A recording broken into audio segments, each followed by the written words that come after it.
Capítulo 8. Como superar obstáculos. Mesmo que as pessoas tenham estudado e se alfabetizado do ponto de vista financeiro, elas ainda podem enfrentar obstáculos para se tornar financeiramente independentes. Há 5 razões principais que levam pessoas financeiramente alfabetizadas a não desenvolver uma coluna de ativos significativa, que poderia render grandes montantes de fluxo de caixa, colunas de ativos que as poderiam libertar para viver a vida sonhada em lugar de trabalhar em tempo integral apenas para pagar as contas. Essas 5 razões são: 1. Medo. 2. Ceticismo. 3. Preguiça. 4. Maus hábitos. 5. Arrogância. Razão número 1. Superar o medo de perder dinheiro. Nunca encontrei alguém que gostasse realmente de perder dinheiro. E em toda a minha vida, nunca encontrei uma pessoa rica que nunca tivesse perdido dinheiro. Mas encontrei uma porção de gente pobre que nunca perdeu um tostão investindo. O medo de perder dinheiro é real. Todo mundo tem, mesmo os ricos. Mas o problema não está no medo. Está na maneira de lidar com as perdas. É a maneira de lidar com o fracasso que faz a diferença na vida da gente. Isso serve para qualquer coisa, não apenas para o dinheiro. A principal diferença entre uma pessoa rica e outra pobre está em como elas lidam com esse medo. Não há nada errado em ter medo. É aceitável ser um covarde quando se trata de dinheiro. Você ainda pode ser rico. Somos todos heróis em algumas circunstâncias e covardes em outras. Uma amiga de minha esposa é enfermeira de um pronto-socorro. Quando vê sangue, entra em ação. Quando falo em investir, ela sai correndo. Quando eu vejo sangue, não fujo, desmaio. Meu pai rico entendia as fobias relativas ao dinheiro. Algumas pessoas têm pavor de cobra. Algumas pessoas têm pavor de perder dinheiro. Ambas são fobias, dizia. Sua solução para a fobia de perder dinheiro era um pequeno verso: se você odeia risco e preocupação, comece cedo. É por isso que os bancos aconselham iniciar o hábito da poupança desde a juventude. Se você começar jovem, será fácil ser rico. Não vou me estender sobre isso, mas há uma grande diferença entre pessoas que começam a poupar aos 20 anos e as que começam aos 30. Uma diferença apreciável. Disse que um dos assombros do mundo é o poder dos juros compostos. A aquisição da ilha de Manhattan é considerada uma das maiores pechinchas de todos os tempos. Nova York foi comprada por $24 em badulaques e contas de vidro. Contudo, se esses $24 tivessem sido investidos a juros de 8% ao ano, esses $24 estariam valendo mais de 28 trilhões de dólares em 1995.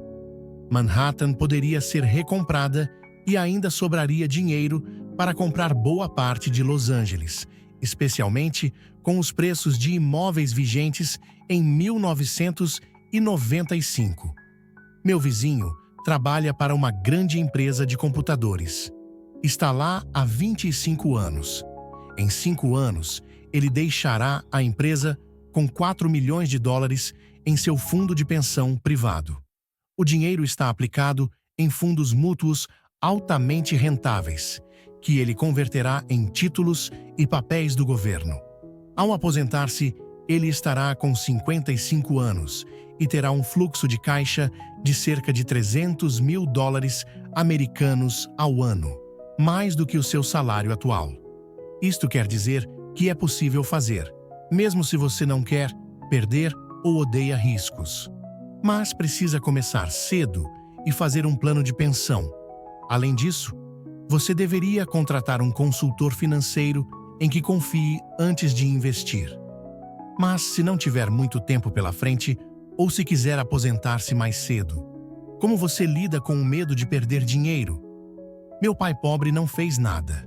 Ele simplesmente evitava o assunto, recusando-se a discuti-lo. Pai rico, por outro lado, recomendava que eu pensasse como um texano. Gosto do Texas e dos texanos, falava. No Texas, tudo é maior. Quando os texanos ganham, eles ganham muito. E quando perdem, é espetacular. Eles gostam de perder? Perguntei. Não estou dizendo isso. Ninguém gosta de perder. Mostre-me um perdedor feliz e eu lhe mostro um fracassado, respondeu Pai Rico. É da atitude dos texanos, em face do risco, da recompensa e do fracasso que estou falando. É como eles encaram a vida. Eles vivem grande. Não como a maioria do pessoal daqui, que vive como baratas quando se trata de dinheiro. Baratas com medo que alguém jogue um facho de luz em cima delas. Gente que se lamuria quando o empregado do armazém erra o troco por 20 centavos. Pai Rico continuou explicando. O que eu mais gosto é da atitude dos texanos. Eles se orgulham de ganhar e se gabam quando perdem. Os texanos têm um ditado: se você for quebrar, quebre em grande estilo. Você não vai querer admitir que quebrou por uma ninharia. A maioria das pessoas aqui tem tanto medo de perder que não tem sequer uma ninharia para perder. Ele falava constantemente com Mike e comigo que a maior razão da falta de sucesso financeiro era que a maioria das pessoas buscava segurança demais. As pessoas têm tanto medo de perder que elas perdem, costumava dizer. Fran Tarkenton, que foi um grande zagueiro do futebol americano, dizia isso de outra forma.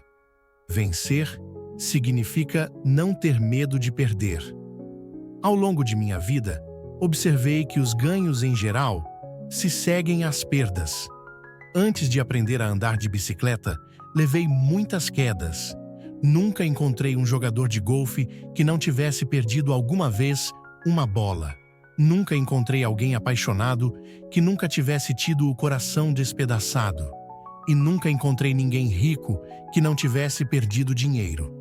A maioria das pessoas não obtém ganhos financeiros, porque a dor de perder dinheiro é maior do que a alegria de ficar rico.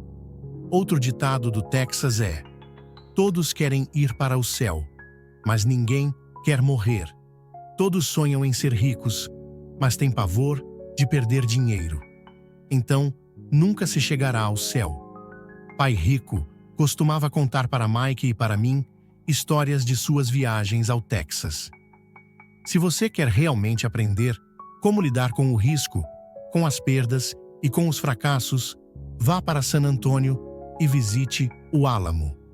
O Álamo é uma grande história de gente corajosa que optou por lutar, sabendo que não havia esperança de sucesso contra a superioridade do inimigo. Eles preferiram morrer a render-se. É uma história inspiradora que merece ser estudada. Contudo, não deixa de ser uma trágica derrota militar. Eles levaram um chute no traseiro. Um fracasso, se quiserem. Perderam. Então, como é que os texanos lidam com o fracasso? Eles ainda gritam: lembre-se do Álamo. Mike e eu ouvimos esta história muitas vezes. Pai Rico sempre as repetia quando estava entrando em um grande negócio e ficava nervoso.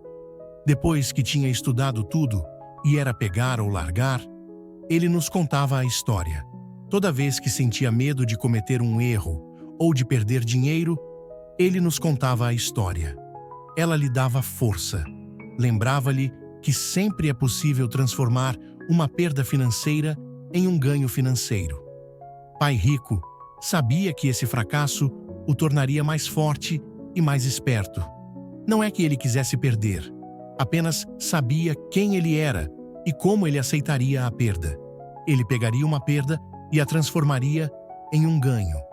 Isso é que o tornava um vencedor e os outros perdedores. A história lhe dava coragem para avançar quando outros recuavam. É por isso que gosto tanto dos texanos. Eles pegaram um grande fracasso e o transformaram em uma grande atração turística que lhes rende milhões.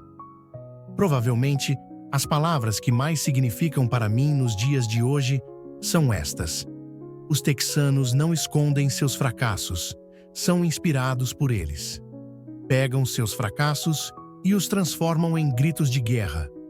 O fracasso inspira os texanos a se tornarem vencedores. Mas isso não é apenas uma fórmula para os texanos, é uma fórmula para todos os vencedores. É como andar de bicicleta. As quedas foram parte do meu aprendizado. Lembro que elas aumentavam minha determinação de aprender. Não a diminuíam. Também disse que nunca encontrei um jogador de golfe que nunca tivesse perdido uma bola. Perder uma bola ou um torneio serve de inspiração aos jogadores de golfe para serem melhores, praticarem mais, estudarem mais. Isso é o que os aperfeiçoa. Para os vencedores, os fracassos são uma inspiração. Para os perdedores, o fracasso é uma derrota. Citando John D. Rockefeller, sempre tentei transformar cada fracasso em uma oportunidade. Sendo nipo-americano, posso falar o seguinte: muitas pessoas dizem que Pearl Harbor foi um erro americano. Eu digo que foi um erro japonês. No filme Tora, um sombrio almirante japonês diz a seus subordinados: "Receio que tenhamos acordado um gigante adormecido." Lembre-se de Pearl Harbor. Tornou-se um grito de guerra. Transformou uma das maiores derrotas dos Estados Unidos em uma razão para vencer. Esta grande derrota deu força aos Estados Unidos, que logo se transformaram em uma potência mundial. O fracasso inspira os vencedores, e o fracasso derrota os perdedores. É o maior segredo dos ganhadores. É o segredo que os perdedores não conhecem. O maior segredo dos vencedores é que o fracasso inspira a vitória. Por isso, eles não têm medo de perder. Repetindo Frank Tarkenton, vencer significa não ter medo de perder. Pessoas como Tarkenton não têm medo de perder porque sabem quem são. Odeiam perder, de modo que sabem que o fracasso apenas as incentivará a se tornarem melhores. Há uma grande diferença entre detestar perder e ter medo de perder.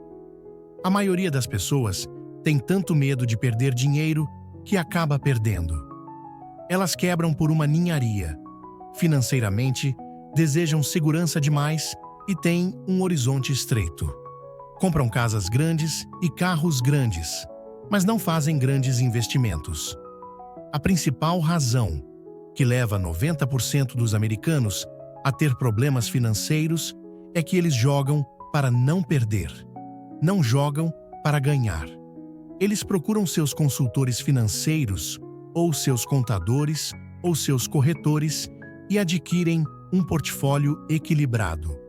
Muitos aplicam altas somas em certificados de depósito, em títulos de baixo rendimento, em fundos mútuos e em poucas ações.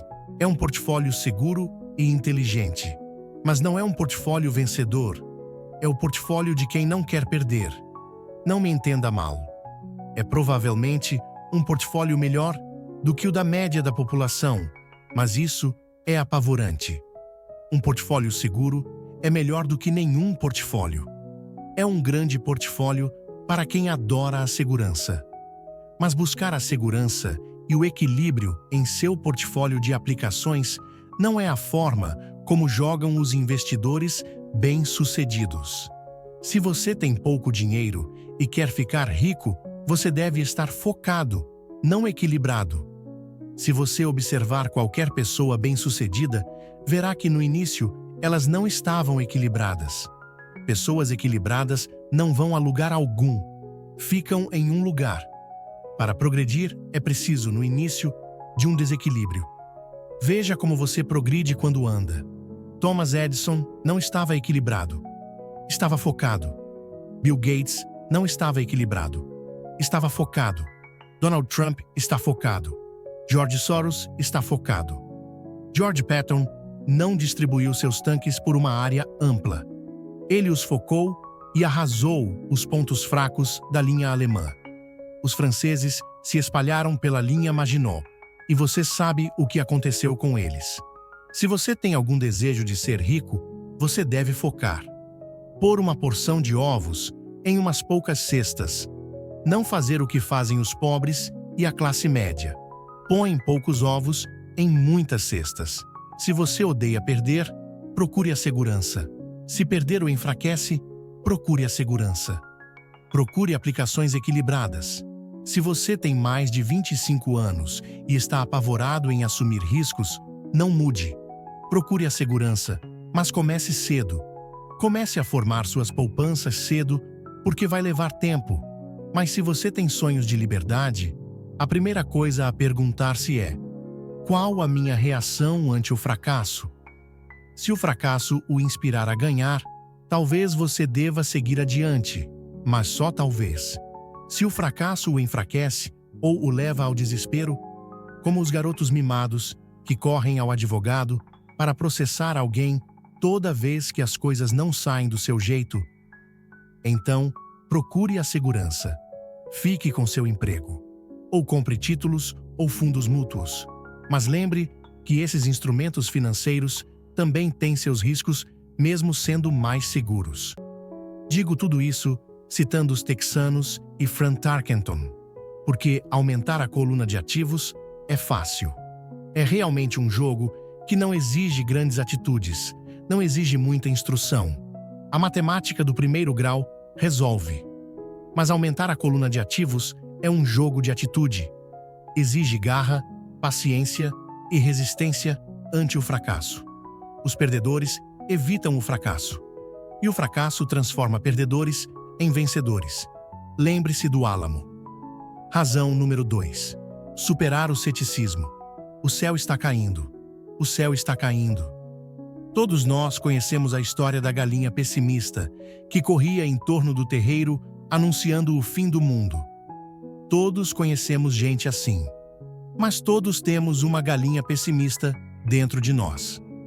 Como já disse em outra ocasião, o cético é verdadeiramente uma galinha pessimista. Todos nós parecemos com a galinha pessimista quando o medo e a dúvida toldam nossos pensamentos.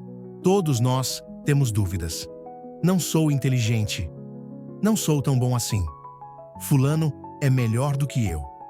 Nossas dúvidas muitas vezes nos paralisam. Jogamos o jogo do "e se?". E se a economia entrar em colapso logo depois de eu fazer o investimento? E se eu me descontrolar e não conseguir pagar as dívidas? E se as coisas não funcionarem como planejado? Ou temos amigos ou pessoas amadas que nos lembram sempre nossas falhas.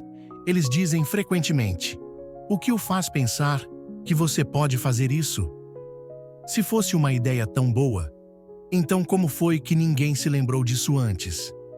Isso nunca vai dar certo. Você não sabe do que está falando." Essas palavras de dúvida, muitas vezes, calam tão profundamente que deixamos de agir. Um sentimento horrível aperta nosso estômago. Às vezes, não conseguimos dormir. Não andamos para a frente, de modo que ficamos com a segurança e abandonamos as oportunidades. Observamos a vida passando por nós enquanto sentamos imobilizados com um frio no corpo. Todos já passamos por isso na vida, alguns mais do que outros. Peter Lynch, do Fidelity Magellan, um conhecido fundo mútuo, faz advertências sobre o céu que despenca como um ruído, e todos nós o ouvimos. O ruído pode ser criado dentro da nossa cabeça ou vir de fora. Muitas vezes, de amigos, familiares, colegas ou da mídia. Lynch lembra o tempo, na década de 1950, em que a ameaça de uma guerra nuclear era tão comum no noticiário que as pessoas começaram a construir abrigos antinucleares e a estocar alimentos e água. Se elas investissem esse dinheiro sabiamente no mercado, em lugar de construir os abrigos, provavelmente teriam atingido a independência financeira nos dias de hoje. Quando explodiram os motins em Los Angeles, há alguns anos, as vendas de armas aumentaram em todo o país. Uma pessoa morreu depois de ter ingerido um hambúrguer mal passado no estado de Washington, e o Departamento de Saúde do Arizona determinou que os restaurantes preparassem somente carne bem passada. Uma empresa farmacêutica divulgou nacionalmente um anúncio de televisão mostrando pessoas gripadas. O anúncio foi divulgado em fevereiro. Os casos de gripe aumentaram bem, como as vendas do medicamento anunciado. A maioria das pessoas é pobre porque, quando se trata de investir, o mundo está cheio de pessimistas que correm gritando: "O céu está caindo, o céu está caindo." E os pessimistas atingem seus objetivos porque todos somos um pouco pessimistas. Muitas vezes é necessário coragem para não permitir que rumores e anúncios de desastres afetem nossas dúvidas e medos.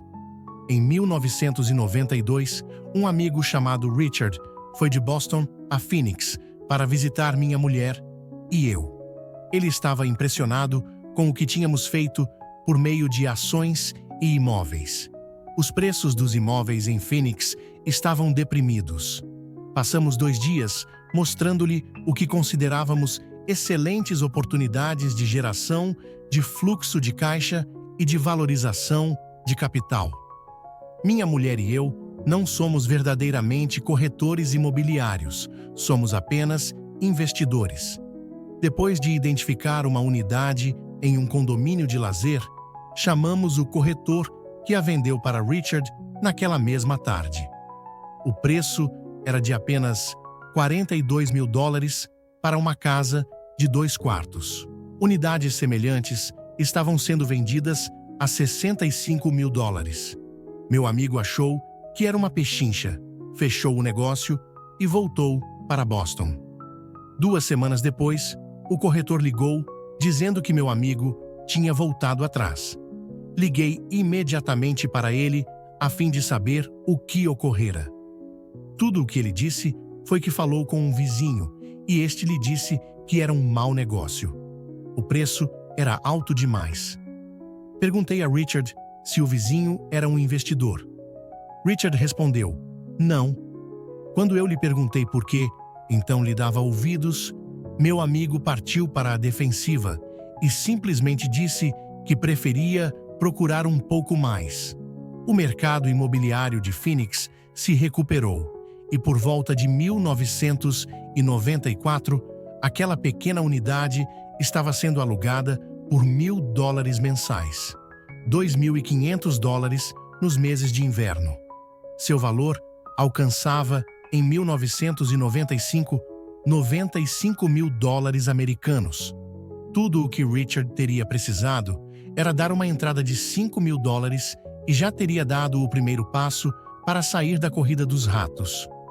Até hoje, ele não fez nada, e as pechinchas de Phoenix ainda estão aí, só que agora é preciso procurar bem mais. O recuo de Richard não me surpreendeu. É o chamado remorso do comprador e afeta a todos. São essas dúvidas que atrapalham. O pessimismo ganhou e perdeu-se uma chance de libertação. Outro exemplo: uma pequena parte de meus ativos está aplicada em certificados de gravame de impostos, em lugar de certificados de depósitos. Assim, meu dinheiro rende 16% ao ano, o que sem dúvida é melhor do que os 5% que o banco oferece. Esses certificados são garantidos por imóveis e são estabelecidos por leis estaduais, o que também é melhor do que o que a maioria dos bancos oferece. A fórmula em que estão embasados os torna seguros. Eles só não têm liquidez. De modo que eu os considero certificados de depósito com prazo de 2 a 7 anos. Sempre que menciono para alguém, especialmente para aqueles que aplicam em certificados de depósito que também aplico daquela forma, ouço dizer que se trata de uma opção arriscada. Dizem que eu não deveria aplicar nesses títulos. Quando pergunto como obtiveram essa informação, mencionam um amigo ou uma revista de negócios. Eles nunca aplicaram nisso e falam para quem o faz que é um equívoco fazê-lo. O rendimento mais baixo que procuro é 16%, mas pessoas cheias de dúvidas se conformam com 5%. A dúvida é cara. Quero ressaltar que são essas dúvidas e esse ceticismo que mantém muitas pessoas na pobreza, correndo atrás da segurança. O mundo real está aí esperando que você enriqueça. Só as dúvidas mantêm as pessoas na pobreza. E como já disse, sair da corrida dos ratos é tecnicamente fácil. Não requer muita instrução. Mas as dúvidas são um obstáculo para muita gente. Os céticos nunca ganham, dizia Pai Rico. A dúvida não esclarecida e o medo criam o cético. Os céticos criticam e os vencedores analisam. Era outra de suas frases favoritas. Pai Rico explicava que a crítica cegava, enquanto a análise abria os olhos. A análise permitia que os vencedores vissem que os críticos eram cegos e que percebessem oportunidades que todos os demais não percebiam. E encontrar o que os outros não veem é a chave para qualquer sucesso. Os imóveis são uma poderosa ferramenta de investimento para quem esteja em busca da independência financeira. É um instrumento único. Contudo, sempre que menciono os imóveis como uma aplicação, ouço alguém dizer: "Não quero consertar vasos sanitários." Isso é o que Peter Lynch chama de ruído. É o que Pai Rico chamava de conversa de cético. Alguém que critica e não analisa. Alguém que deixa que suas dúvidas e medos fechem sua mente em vez de abrir seus olhos. Quando alguém fala, "Não quero consertar vasos sanitários", tenho vontade de retrucar. E o que o faz pensar que eu quero? Eles estão dizendo que um vaso é mais importante do que aquilo que eles querem. Eu falo de liberação da corrida dos ratos, e eles pensam em vasos sanitários. Esse é o padrão de pensamento que mantém muita gente na pobreza. Criticam em vez de analisar. A chave de seu sucesso está nos "não quero", dizia Pai Rico. Eu também não estou afim de consertar vasos sanitários. Procuro sempre um bom administrador de imóveis que conserte os vasos. E ao encontrar um bom administrador que cuide bem dos imóveis, meu fluxo de caixa aumenta. Mais importante ainda, um bom administrador de imóveis me permite comprar ainda mais imóveis, pois não preciso me preocupar com o conserto dos vasos sanitários. Um bom administrador de imóveis é a chave para o sucesso com imóveis. Achá-lo é mais importante do que o próprio imóvel. Um bom administrador muitas vezes sabe de bons negócios antes dos corretores, o que os torna ainda mais valiosos. É isso o que o meu Pai Rico queria dizer quando falava: "A chave de seu sucesso está nos não quero." Como eu também não quero consertar vasos, descobri uma forma de comprar mais imóveis e apressar minha saída da corrida dos ratos. As pessoas que continuam falando "não quero consertar vasos sanitários" muitas vezes se privam desse poderoso instrumento de investimento. Os vasos são mais importantes que sua liberdade. No mercado de ações, ouço muita gente declarar: "Não quero perder dinheiro." Bom, o que os leva a pensar que eu ou qualquer outra pessoa gostamos de perder dinheiro? Eles não ganham dinheiro porque optam por não perder dinheiro. Em lugar de analisar, fecham suas mentes a outro poderoso meio de investimento: o mercado de ações. Em dezembro de 1996, estava passando com um amigo pelo posto de gasolina do bairro. Ele olhou e viu que o preço da gasolina estava aumentando. Meu amigo é um cara encucado, um pessimista.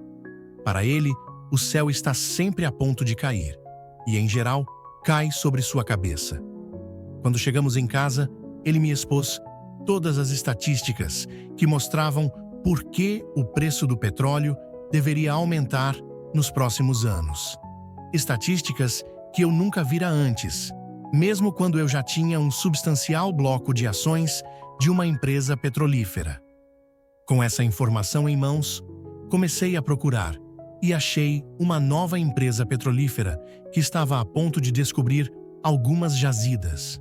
Meu corretor ficou entusiasmado com essa nova empresa e eu comprei 15.000 ações por 65 centavos cada uma. Em fevereiro de 1997, Enquanto escrevo este livro, o mesmo amigo e eu passamos pelo mesmo posto de gasolina e, de fato, o preço do combustível subira cerca de 15%. Novamente, o pessimista se preocupou e se queixou. Eu sorri, porque em janeiro desse mesmo ano, o preço daquelas ações da pequena empresa petrolífera já valiam $3 cada uma. E o preço da gasolina deverá continuar aumentando, se o que meu amigo diz for verdade. Em vez de analisar, os pessimistas fecham suas mentes. Se a maioria das pessoas entendesse como uma ordem de stop funciona nos investimentos em ações, haveria mais gente investindo para ganhar do que para não perder. O stop é simplesmente um comando de computador que vende automaticamente suas ações se o preço começa a cair, ajudando-o a minimizar as perdas e a maximizar alguns ganhos. É uma grande ferramenta para aqueles que têm pavor de perder. Por isso, sempre que ouço pessoas preocupadas com os não quero, em vez de pensar no que querem, sei que o ruído de suas cabeças deve ser grande. O pessimista se apoderou delas e grita: o céu caiu e os vasos sanitários estão enguiçando. Assim, elas evitam seus não quero, mas pagam um preço alto. Nunca conseguirão o que querem na vida. Pai Rico me mostrou uma maneira de olhar o pessimista. Faça o que fez o Coronel Sanders. Com 66 anos, ele perdeu seu negócio e começou a viver da aposentadoria da Seguridade Social. Não era o suficiente. Ele começou a percorrer o país tentando vender sua receita de galinha frita.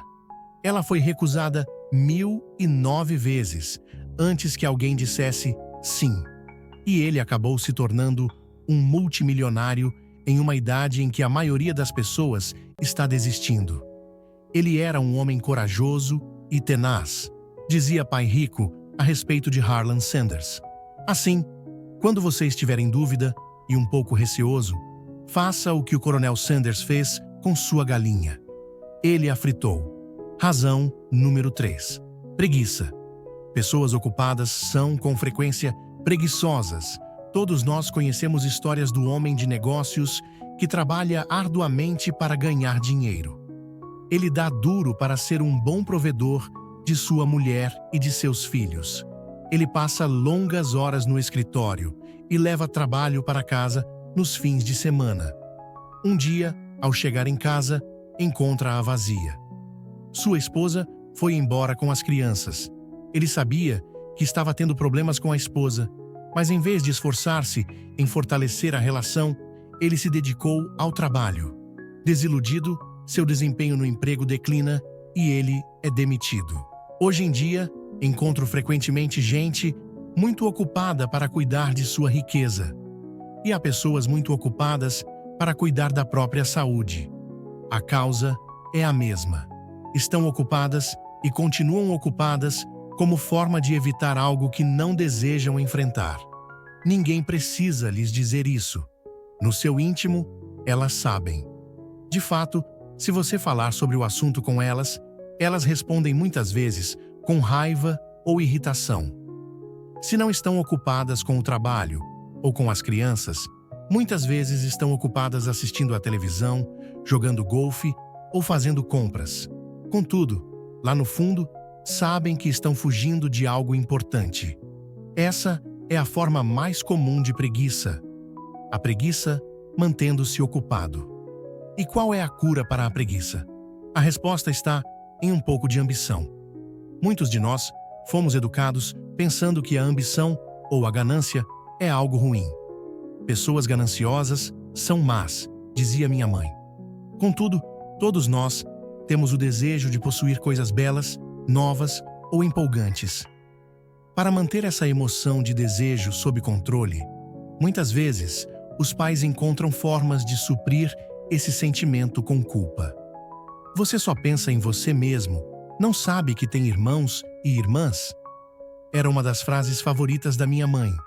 Ou, você quer que eu compre o que para você? Repetia meu pai. Você pensa que fabricamos dinheiro? Você pensa que o dinheiro dá em árvore? Você sabe que não somos ricos.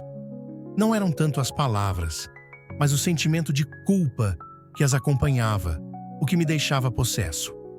O reverso da criação desse sentimento de culpa era: sacrifico minha vida para lhe comprar isto. Estou comprando para você porque nunca tive coisas assim quando criança. Tenho um vizinho que está totalmente falido, mas que não consegue colocar o carro na sua garagem. A garagem está cheia de brinquedos das crianças. Esses garotos mimados têm tudo o que sonham. Não quero que saibam o que é passar necessidade, diz o pai.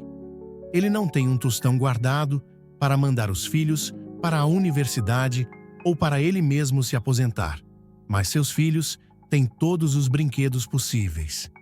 Recentemente recebeu, pelo correio, um novo cartão de crédito e levou os filhos para conhecer Las Vegas. Faço isso pelos garotos, diz com ar de grande sacrifício. Pai rico proibia que se dissesse não dá para comprar. Na casa de minha família de verdade, escutava isso a toda hora. Já pai rico queria que seus filhos dissessem: como posso comprar isso? Ele considerava que as palavras não dá para comprar fechavam o cérebro. Você não precisava pensar mais. Como posso comprar isso? Era uma forma de abrir a mente. Obrigava você a pensar e buscar alternativas. Mais importante do que isso, ele considerava que não dá para comprar é uma mentira. E o espírito humano sabe disso. O espírito humano é poderoso, muito poderoso, dizia. Quando sua mente preguiçosa repete, não dá para comprar, uma guerra se estabelece dentro de você. Seu espírito se enfurece e sua mente preguiçosa deve defender a mentira dita. O espírito grita: vamos para a academia fazer exercícios. E a mente preguiçosa responde: estou cansada, trabalhei muito hoje. Ou o espírito humano diz: estou cansado de ser pobre, vamos sair daqui e enriquecer. E a mente preguiçosa fala: pessoas ricas são gananciosas. Além disso, dá muito trabalho. Não é seguro. Posso perder dinheiro. Do jeito que está, já trabalho muito. Já tenho que fazer coisa demais no emprego. Veja o que tenho de fazer hoje à noite. O chefe quer que eu entregue de manhã. Não dá para comprar também traz tristeza. Uma sensação de desamparo que leva ao desânimo e muitas vezes à depressão. Apatia é outra palavra que se aplica. Como posso comprar isso? Abre possibilidades, empolgação e sonhos. Pai rico não estava tão preocupado com o que você queria comprar, mas esse como posso comprar isso fortalece a mente e dinamiza o espírito. Assim, raramente ele dava alguma coisa a Mike ou a mim. Em vez disso, perguntava: como você pode comprar isso? E isso incluía a mensalidade da universidade que nós tínhamos de pagar com nosso dinheiro. Não era o objetivo, mas o processo de atingir o objetivo que desejávamos, o que ele procurava passar para nós. O problema é que hoje sinto que milhões de pessoas se sentem culpadas por sua ambição. É um condicionamento que vem da infância. Elas desejam ter melhores condições que a vida oferece. A maioria foi condicionada, entretanto, a dizer subconscientemente: você não pode ter isso, ou você não conseguirá comprar isso nunca.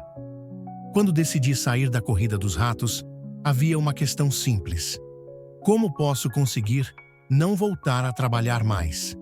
E minha mente começou a disparar respostas e soluções. A parte mais difícil foi romper com os dogmas de minha família de verdade. Não podemos comprar isso. Ou, pare de pensar só em você. Ou, por que você não pensa nos outros? E outras expressões parecidas que se destinavam a criar culpa e suprimir minha ambição. Assim, como combater a preguiça? A resposta está em um pouco de ambição. É como diz aquela estação de rádio, o IFM: o que há aí para mim? A pessoa precisa sentar e pensar: o que há aí para mim se sou saudável, sexy e tenho boa aparência. Como seria minha vida se eu nunca tivesse de voltar a trabalhar? O que seria de mim se eu tivesse todo o dinheiro de que preciso? Sem esse pouco de ambição, não há o desejo de ter algo melhor, de progredir. Vamos à escola e estudamos muito porque queremos algo melhor. Então, sempre que você se flagrar, evitando algo que você sabe que deveria realizar, a única coisa a fazer é perguntar-se: o que há aí para mim? Seja um pouco ambicioso. É a melhor cura para a preguiça. Contudo, ambição demais, como todo exagero, não é bom. Mas lembre-se do que Michael Douglas falava no filme Wall Street. A ambição é boa. Pai Rico falava de forma diferente. A culpa é pior do que a ambição, pois a culpa nos rouba a alma. E para mim, quem falou melhor foi Eleanor Roosevelt. Faça o que seu coração acha certo. De qualquer forma, você será criticado. Você estará perdido se fizer e perdido se não fizer. Razão no 4. Maus hábitos. Nossas vidas são mais um reflexo de nossos hábitos do que de nossa educação. Depois de ver o filme Conan, protagonizado por Arnold Schwarzenegger, um amigo falou: adoraria ter o corpo de Schwarzenegger. Vários caras concordaram. Ouvi dizer que antes ele era magro e fraco, acrescentou outro amigo. Também já ouvi isso, acrescentou outro. Dizem que ele malha todos os dias na academia. Aposto que sim. O quê? Exclamou o cínico do grupo. Aposto que é assim de nascença. Vamos mudar de assunto e tomar umas cervejas. Este é um exemplo de comportamento controlado pelos hábitos. Lembro-me de fazer perguntas a Pai Rico sobre os hábitos dos ricos. Em vez de dar uma resposta direta, ele tentou ensinar, pelo exemplo, como costumava fazer. Quando seu pai paga as contas dele? Perguntou o Pai Rico. No início do mês, respondi. E sobra alguma coisa? Prosseguiu o Pai Rico. Pouco, disse eu. É por isso que ele tem dificuldades, falou o Pai Rico. Ele tem maus hábitos. Seu pai paga primeiro todos os outros. Ele paga a si mesmo por último, mas só se sobrar alguma coisa. O que em geral não acontece, comentei. Mas ele tem de pagar as contas, não tem? O senhor está dizendo que ele não deveria pagar as contas? Claro que não, disse Pai Rico. Acredito firmemente em pagar minhas contas no prazo. Só que eu pago a mim mesmo em primeiro lugar, mesmo antes de pagar ao governo. Mas o que acontece se o senhor não tiver dinheiro que chegue? Retruquei. O que o senhor faz então? A mesma coisa, prosseguiu Pai Rico. Primeiro pago a mim mesmo, mesmo se tiver pouco dinheiro. Minha coluna de ativos é muito mais importante para mim do que o governo. Mas, continuei, eles não vão atrás do senhor? Sim, se você não pagar, disse Pai Rico. Olhe, não estou falando para não pagar. Só que eu pago a mim mesmo primeiro, mesmo quando tenho pouco dinheiro. Mas como é o que o senhor consegue isso? Disse eu. A questão não é como. A questão é por quê? Replicou o Pai Rico. Ok, por quê? Motivação, falou o Pai Rico. Quem reclamará mais se eu não pagar? Eu ou meus credores? Sem dúvida os credores gritarão mais alto, respondi a pergunta óbvia. O senhor não faria nada se pagasse a si próprio. Está vendo? Depois de pagar a mim mesmo, a pressão para pagar meus impostos e os demais credores é tão grande que me obriga a buscar outras formas de renda. A pressão para pagar se torna uma motivação. Já tive empregos extras, comecei outros empreendimentos, negociei na bolsa, qualquer coisa para ter certeza de que esses caras não ficassem gritando comigo. Essa pressão me fez trabalhar mais, me obrigou a pensar, e tudo isso me tornou mais esperto e mais ativo no que se refere a dinheiro. Se eu deixasse para me pagar no final, não teria sentido as pressões e estaria quebrado. Quer dizer que é o medo do governo ou de outras pessoas a quem deve dinheiro que o motiva? Certo, disse Pai Rico. Você vê, o pessoal do governo é forte. Os demais credores também. A maioria das pessoas se rende a esses tiranos. Elas pagam a eles e nunca se pagam a si próprias. Você conhece a história do fracote a quem atiram areia na cara? Abanei a cabeça afirmativamente. Já vi esse anúncio de aulas de fisiculturismo nos gibis muitas vezes.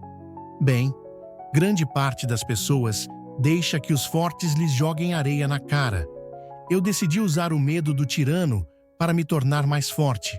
Outros ficam mais fracos. Ao me forçar a pensar em como ter mais dinheiro, estou fazendo como quem vai malhar na academia. Quanto mais trabalho, os músculos de minha mente, mais forte me torno. Agora não tenho medo desse pessoal. Gostei do que Pai Rico estava falando. Então, se eu pagar a mim mesmo primeiro, ficarei mais forte financeira, mental e fisicamente. Pai Rico concordou. E se eu me pagar por último, ou deixar de me pagar, fico mais fraco.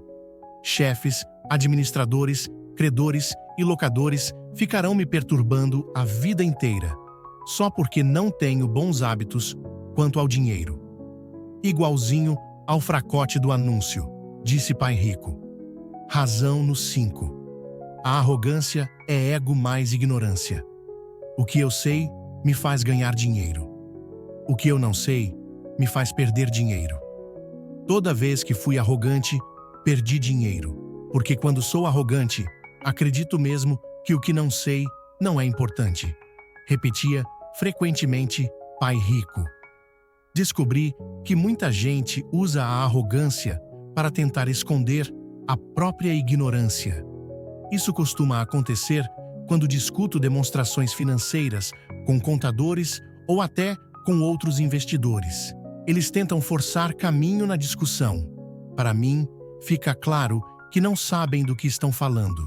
Não estão mentindo, mas também não estão falando a verdade. Há muita gente no mundo do dinheiro, das finanças e do investimento que não tem nenhuma ideia do que está falando. A maioria das pessoas do setor fica fazendo proposições de venda vazias, como as de um vendedor de carros usados. Quando você for ignorante a respeito de um assunto, comece a instruir-se achando um especialista ou um livro sobre o tema.